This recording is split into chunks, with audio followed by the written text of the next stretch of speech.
God has plans to prosper you, give you hope and a future too. So let me remind you of what you have the power to do. You've been on a journey, trying to find your way. Like the sun, you're rising, 'cause today's your day to unlock every gift inside. Let your potential flow. Don't let anybody kill your vibe. Time to bust up and show. Gotta keep on reaching, keep believing. Act like you know you can win. Live your dreams, reach your goals. Be happy, you can make it. Get motivated with Cassandra Mack. We've got wellness, church by phone. You don't even have to leave your home to be inspired.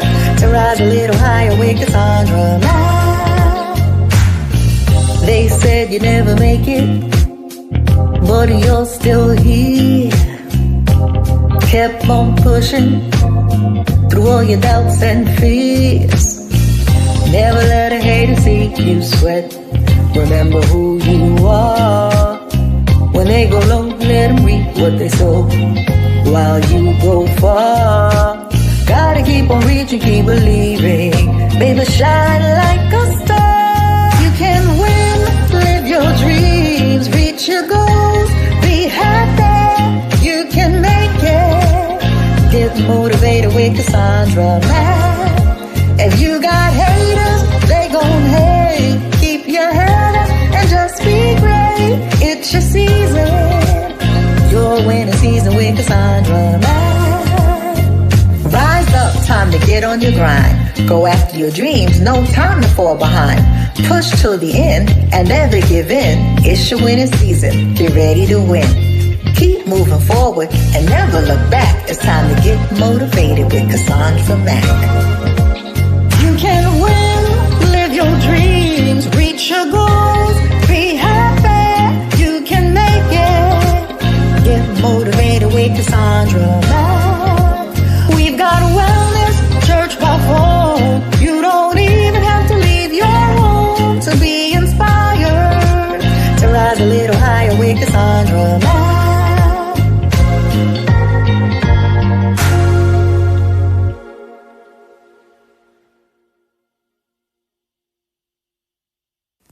Welcome to the Cassandra Mack channel, a channel dedicated to providing biblical wisdom and upliftment to those who want to be part of this community. So you know this up front, comments that are divisive, disrespectful, or deliberately contrary to the teaching shared here will be deleted and the person will be blocked. Understand that I post as I'm led by the Lord. I do not post for anyone's approval or validation. Therefore, I will not be swayed by those who come in bad faith to troll or who come with a disruptive agenda. If you find that this channel doesn't align with you, that's perfectly okay. If you are offended by my rules, my directness, or my delivery, that's okay also. I encourage you to find the YouTube channel that's a better fit, since obviously we're not it. And if you choose to unsubscribe, no need to announce your departure. We are not the airlines. At any time, you can simply choose not to get on board. To everyone else, thank you for being here. Let's continue to grow together. God bless you. Have you ever been through a friendship breakup that hurt just as bad, if not worse, than any romantic breakup you ever had? And I'm talking about the kind of pain where you're really going through it because this person was like a sister or a brother to you. Strictly platonic relationship, and it's like a sister or brother to you. And maybe you even told somebody what you were going through and they couldn't understand. And when you tell them about a romantic breakup, people get that. But when you tell them about a friendship breakup, they feel like you were overreacting and being over dramatic. And it's interesting because the Bible doesn't minimize this kind of bond at all. And let's look at what Proverbs 18:24 has to say. And then we're going to look at 5 reasons why friendship breakups can hurt more than romantic ones and what the Bible has to say about it and how neuroscience actually confirms this. And so Proverbs 18:24 says, "One who has unreliable friends soon comes to ruin, but there is a friend who sticks closer than a brother. So we know that that friend who sticks closer than a brother is Jesus. But notice what the Bible doesn't say. It doesn't say a friend who sticks closer than a husband or a wife. It says brother, because in biblical culture, family was your identity. That is your blood. That is where you come from, right? And so the Bible treats deep friendship like family within the context of this scripture. So when that bond breaks, it doesn't just sting, it cuts right to the bone. It almost feels like you're losing a part of yourself. And so here's what neuroscience confirms if you need even more proof that your heart can be heavy when you lose someone who you consider a friend, whether you had an all-out argument, whether the person betrayed you, or whether you wanted to hold on to a bond and they felt they have outgrown you, or you felt you've outgrown them. And there's an interesting study from the University of Michigan, right, where researchers took people who had recently experienced an intense rejection, and they put them into MRI scanners, and they wanted to see exactly what happens inside the human brain as a result of social rejection. And here's what they discovered. It's incredible. So when the participants looked at photos of the person who rejected them and recalled the experience, the exact same regions of their brain lit up as when they experienced physical pain. Not similar regions, but the exact same ones. So neurologically speaking, your brain, the human brain, reacts to emotional rejection the exact same way as going through physical pain. And research also noted, right, that your brain literally cannot tell the difference between being physically in pain and being betrayed or hurt by someone you care about. So when that connection breaks, you aren't just dealing with the break of an emotional wound, you are dealing literally with a neurological injury. And this is what happens chemically. So when you are suffering a relationship loss, right, your serotonin levels, which stabilize your mood, they take a massive dive. Now, we're going to talk about how you can begin to heal and what the Bible says about this. But before we do, let's look at a couple of reasons why friendship breakups can hit so much harder than romantic ones. Number one, your friends often know the version of you that your romantic partner may not know because you've known those friends longer. So if you had a friend from elementary school, high school, college, and you met your spouse in your mid-20s, 30s, 40s, or beyond, you have had friends who have known you longer than your spouse has known you, or known you longer than somebody you're dating. And so a romantic partner often meets you when you're a bit more established.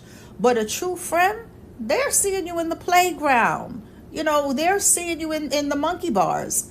They're seeing you at your lowest, through the college years, through your young adult years. They remember the job loss. They might have seen you through a few breakups. They might know some of your family secrets because that's the person you talked to when you were going through it with your family. They know the dreams that you were too afraid to tell anyone else and the goals that you have in your heart. And so this is a person who knows that version of you. And when that bond breaks, it is really like losing a version of yourself. And in the Bible, we see this with David and Jonathan. Jonathan didn't meet David when he was a celebrated king. He knew David when David was just a shepherd boy in the fields. He saw exactly who David was before anyone else called him king.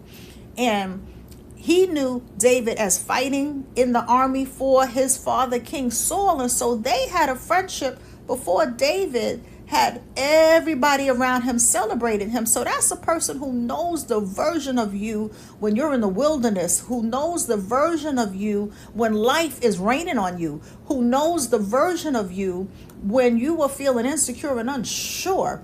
And Jonathan was there for him. And so when a foundation like that breaks, when a foundation like that walks away, it doesn't just feel like you're losing a person. It can almost feel like you're losing a piece of your own history. That's it. It's like you look at the picture of the person, you remember that moment in history. You remember when we did that? Remember when we did this? Remember when we went here? And now you can't reminisce and talk about that anymore. And that is like losing a piece of your history. And I think a lot of times that we undercut the depth of emotion that we feel when we lose someone who we really consider a tried and true friend. And sometimes it has to be, but it doesn't take away from the emotions that we go through, even though it may have to be for your own good, because maybe the friendship changed for the worse. Maybe envy entered the picture. Maybe God was showing you that the season of you walking with this person has come to an end, but you still go through the emotional processing, right? And so here's a second reason. Friendship breakups rarely have closure. A lot of times with a romantic breakup, not always, but a lot of times there will be a reason. You will find out they cheated. You will find out that they were doing something behind your back. And then that's the reason for the breakup. Or they will tell you they don't want to be with you anymore. But a lot of times with a friendship breakup, it's just like a slow fade. Right? Like you'll call, they take longer to return your calls. You text, they take longer to respond your texts. All of a sudden, they're always busy. They never have time for you. And then through the process of time, you begin to figure out, oh, they're pulling back from me. And if you call them on it, they may say, oh, no, nothing's wrong. I'm just busy. Got a lot going on. And you kind of have to figure it out, as opposed to a breakup. Even if the person is ghosting you, you can begin to figure it out quicker because you have a certain dynamic with that person. And so when a romantic relationship ends, there's usually some sort of definitive action that causes the break, or there's a definitive conversation. If it's not a conversation, it's an action. There's something that you could look back and you can do the math in your head and say, this is the moment where things started to change in my romantic relationship with this person. This is the moment where they became distracted, uninterested, emotionally withdrawn. But sometimes with a friendship, it is not as easy to do the math in your mind and pinpoint, where do we get here? Like, how do we get here? And so there's a mutual understanding that things are over. But friendships, a lot of times they fade. Again, the text message goes unanswered. The phone calls get shorter. They stop altogether. Ecclesiastes 3 reminds us that there is a time to tear down and a time to mend. But the hard part about a drifting friendship is the ambiguity. You never quite know if you're supposed to keep reaching out or if you should let it go. And it is the lack of closure that often can hurt deeper than a clean break. And so the clean break hurts up front, but the lack of closure drags it on. Reason number 3, society basically minimizes a friendship breakup. And so we live in a culture that oftentimes undervalues friendship compared to romance. And if you break up with your boyfriend or girlfriend, people show up for you oftentimes. They're going to give you a shoulder to cry on. They're going to say, girl, you know what, let's go get something to eat. Or, dude, let's go here. So they're going to try to be there for you. But with a friendship, when a friendship ends, people are like, oh, well, she was probably a snake anyway. And what? Here's the thing. That may be true. That may be true. But it doesn't take away the fact that you have history. So it feels like losing a family member. And so a lot of times when people minimize it, what this does to you is it makes you feel isolated in your grief because you are going through grief. So when we are grieving, it's not just a physical death. We grieve loss, whether it is the loss due to the death of a romantic relationship, the death of a marriage, the death of a friendship in this video. And so you're isolated in your grief. And it's interesting because remember, when you think about Jesus at the tomb of Lazarus, the Bible tells us that Jesus wept. Now, Lazarus was his friend. And Jesus knew he was about to perform a miracle and raise him from the dead anyway. But he didn't just rush past the pain of the loss. He didn't say, get over it, watch what I'm about to do. No, he stood there and he wept, because the loss of a friend cuts deep. Your grief is real. And don't let anyone make you feel otherwise. And Jesus raised him from the dead, but the process was he still wept first. Here's a fourth reason. Your friends are often woven into your everyday life. Your romantic partner, particularly if it's new, like you're just dating someone, and let's say you're into a month or two of dating, right? That may be like your date night, because you're just getting to know each other. So you may see each other once a week, twice a week, but you're getting to know each other. But that friend that you have had from elementary school, middle school, high school, college, your friend is woven into your everyday life. And so that may be your Saturday morning catch-up call. That may be your Tuesday lunch. That may be your Sunday brunch, your 9 p.m. call. The person who sits next to you at church and y'all pray together, or so on. So when they're gone, you really have to figure out, how do you begin to utilize those moments that they were a part of in the fabric of your everyday life? Because this was the person who you saw or spoke to throughout the week, right? And so Proverbs 17:17 says, a friend loves at all times. So when that all time suddenly disappears, that silence that used to be the space where they once lived, so to speak, in your life, it disappears, because there's no more all times. Number 5, you grieve the future you plan together. You know, when you have a solid friend, a friend who's your friend, you have goals. We're going to do this, and we're going to travel here. And then when we get married, we're going to move next to each other. Whatever the things are that you say to one another when you are young. And I think about my own best friend, actually she was my best friend in the world, and she is deceased. And when I think about like all the plans we had through high school, this is my high school best friend. And we were like sisters. We were freaking frack. You saw one, you saw the other. We did everything together. We shared clothes. We borrowed stuff. I mean, freaking frack. And she died young. And it was like a piece of me went with her. And we had so many goals. And it's interesting because I was looking at my high school yearbook, and I was looking at the things we wrote to each other and all the things that we said we were going to do together that will never be. And that's a physical death. So my mind makes peace with the fact that it's a physical death, even though it's very hard, right? But with a person who's still living and it is an emotional death, it is that much harder, because you might see their pictures on social media or see their posts on social media, but yet and still you can't really reach out to one another because there's an understanding that that friendship has broken up. And you're grieving, you're thinking we're going to grow old together. We're going to be, we're going to be in rocking chairs together. I don't know if I want to be in a rocking chair, but we're going to be 90 and we're going to be hanging out together, raising kids side by side, being there for every milestone. And so it is a shared identity. That's it. And so with that shared identity, once that identity has come to an end, now you got to figure out like, hey, I had all these goals and dreams and things that I was going to do with this friend. We were even saying, when we get married, we're going to live in the same state. We're going to live in the same city. And this may be just talk, but the point is you're still having goals and dreams. And it's important to know that even though you may have lost an anchor, Lamentations 3 reminds us that God's mercies are new every single morning.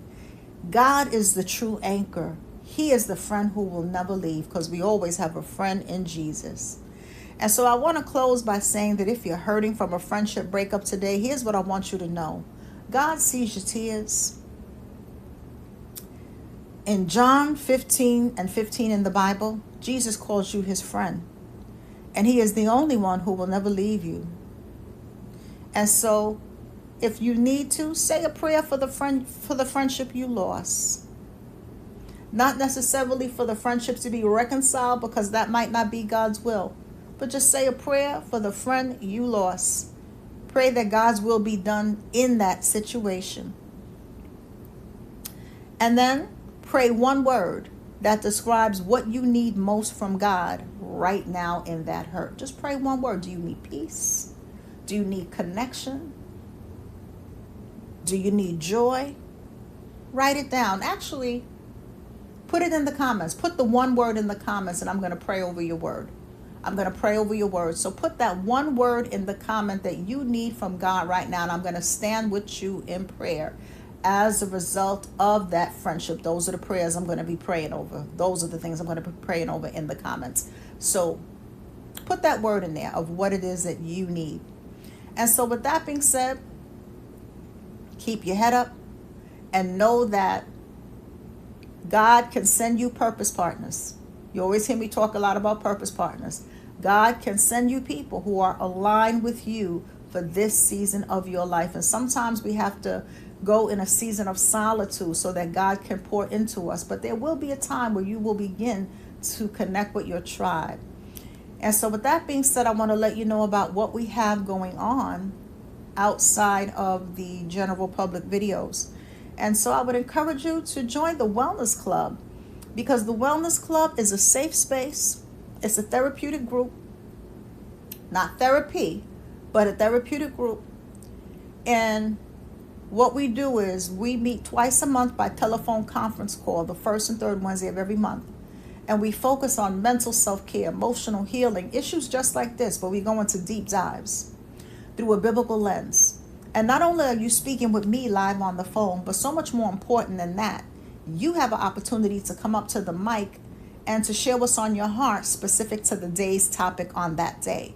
You also get to hear from other Wellness Club members who are sharing their experiences, who are sharing also their tips specific to that topic on that day. And then we always end with a Bible meditation, our biblical foundational Bible verse. And so you will definitely be blessed. It's an investment worth making. There's no premium that you can put on your well-being. So I would encourage you to join the Wellness Club. And if you're not able to join the Wellness Club at this time, continue to enjoy the free videos here on YouTube. But if you want something more and deeper, join the Wellness Club. As a reminder, we're going to be starting our Activating the Full Armor of God Challenge. That starts July 1st, 2026. We'll be working from my new book, Activating the Full Armor of God, which is a 21-day challenge that really walks you through the process of how do you put on each piece of armor. What does it do? Why is it necessary? And how do you move beyond a theoretical understanding of the armor of God to a practical application daily in your life of the armor of God? And so that's what we'll be moving into. And there are two ways that you can do the challenge. So you can just get the book, because the book is a self-guided book. So everything you need is in the book, Activating the Full Armor of God. I'm going to leave the link in the video description box. And you just start July 1st. And there'll be a video where you can utilize the comment section of that one video, and you can talk about your progress with one another in the comments section. So that's one level. But if you want more guidance, join the Wellness Club, because we're going to be doing a boot camp alongside the Activating the Armor of God challenge, where you will get daily videos from me inside of the Wellness Club. And we will be talking and interacting in the comments section concerning the different days of all the 21 days of the armor of God. So you get to choose, if you just want to do the book, self-guided, there'll be one video. And in that video, in the comments section, you all will interact with each other. Or if you want more personal guidance, then join the Wellness Club, and you'll have an opportunity to dive deeper there. So there's two ways to do that. And what else? I feel like I'm forgetting something. I would encourage you to join us on church by phone. It's totally free to join live, and it's open to the public. If you want to join our live service on Sundays, it's Sundays 9 a.m. Eastern Standard Time. You can go to our website. I'm going to leave the link in the video description box to find out the telephone number and the different time zones. Just go to our website. That information is there. CassandraMackMinistries.com, CassandraMackMinistries.com. So with that being said, have an amazing day. Let's do our best to be kind, but let's also always take our common sense and our discernment with us. God bless you.